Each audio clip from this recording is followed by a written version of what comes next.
وقلت ربنا يستر، وفعلا اللي توقعته كان. فالحمد لله ما تغلطوش غلطتي دي غلطة. ويعني لو أي واحدة بتربي جديد ومش عارفة المعلومة دي.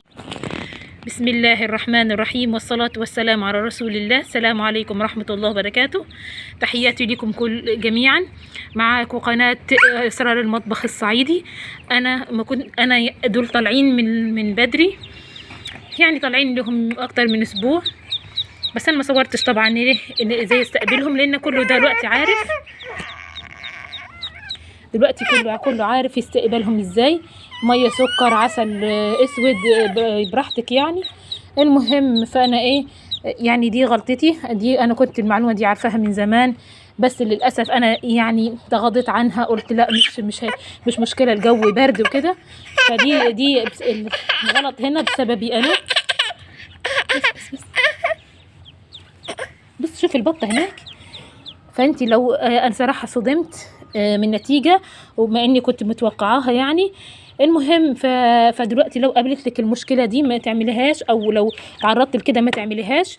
وهقول لك على غلطه ايه هي. ان انا مثلا دلوقتي الميه هي بتاعتهم، ادي شايفينها الميه دي انا حاطه لهم بس في علبه صغيره، لحد بس ما يمسكوا نفسهم كده وتجيب لهم السقايه اللي مقاسهم. المهم اديكم شايفين الميه بتاعتهم. انا حاطه لهم فيهم السكر، حاطه سكر صراحه، ما حطاش عسل اسود. وساعات بحط نقطه ليمون خفيفه يعني، لان بس عشان هم صغيرين بيستحملوش الليمون. المهم هم ما شاء الله، هم كان عددهم اكتر كمان من 9، دلوقتي خلاص صفصفوا على والله ما بقيتش اعد عشان خلاص ما بقيتش فارقه يعني، بقيت ضايقت عليهم. الحمد لله وبارك الله فيما رزق، والحمد لله وربنا يعوض. تيجي بس في الحاجات الخفيفه، بس عشان اوريكم الغلطه اللي انا غلطتها ومحدش يغلطها زيي. زي ما انتم شايفين الميه اهي بتاعتهم اهي. انا لو بصي انا قلت جو شتاء وخليهم خليهم يدفوا يعني، وتبقى ميتهم دافيه. فحطيتهم صراحه ما غطيت. المفروض انا بص في غطوه اهي، شايفين زي ما انتم شايفين على القفاصه دي اهي. المفروض انا اغطيها، واغطي كمان بصوا بحاجه كده قصاد الميه، عشان ميتهم تبقى على طول في الضله يعني، ما تبقاش في عليها شمس خالص. بس فانا من دي فرحت بصوا اديكم زي ما انتم شايفين الميه طول الوقت كانت في الشمس، وكان في اليوم ده الشمس سخنه يعني، سخنه خالص. بس فانا اتشغلت تحت في البيت، وبقيت بس حطيت لهم بس فطارهم ونزلت.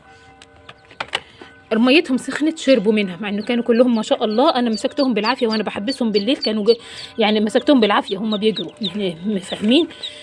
فصحيت الصبح لقيتهم بسم الله الرحمن الرحيم. بصوا اديكم زي ما شايفين 2 دول ميتين اهم، وامبارح رميه 2. الفقش كله اللي شرب من الميه السخنه كله هي ميه مشمسه. عارفه لو جبتها دافيه من السخان تبقى حلوه، لكن تسيبيها تشمس في الميه في الشمس، تسخن من الشمس، بيتقلب كل الفقش بتاعك هيتقلب.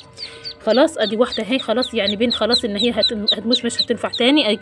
شايفينها الله اعلم اهو. بصوا زي ما انتم شايفين. معلش انا بصور ومش عارفه انا بصور عشان خاطر قصاد الشمس.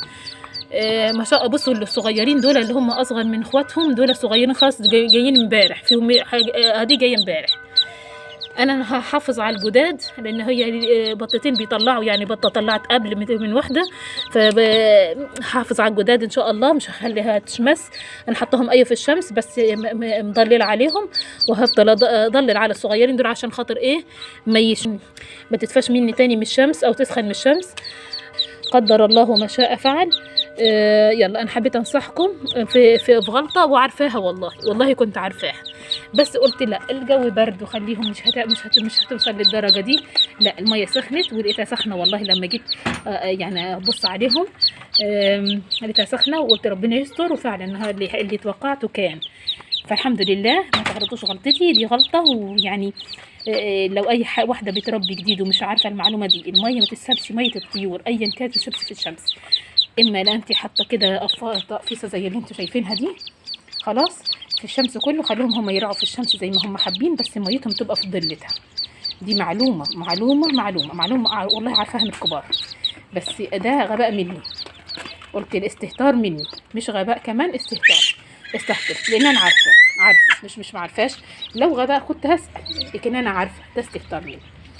فيلا اتمنى اكون وصلت لكم معلومه، ضفت لكم معلومه جديده للناس اللي مش عارفه. فكرت الناس اللي عارفه زي حالاتي ومتغاضيه، يعني او بتستهتر لا ما تستهتريش، دي روح ربنا اديها لك ونعمه، حافظي عليها قد ما تقدري. ده اللي انا بقوله.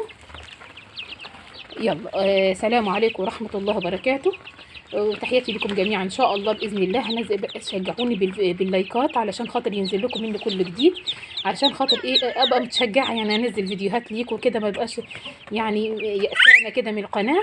لا شجعوني يا جماعه، استفاد من معلومه بما يرضي الله، انا بدي الحاجه بصدق.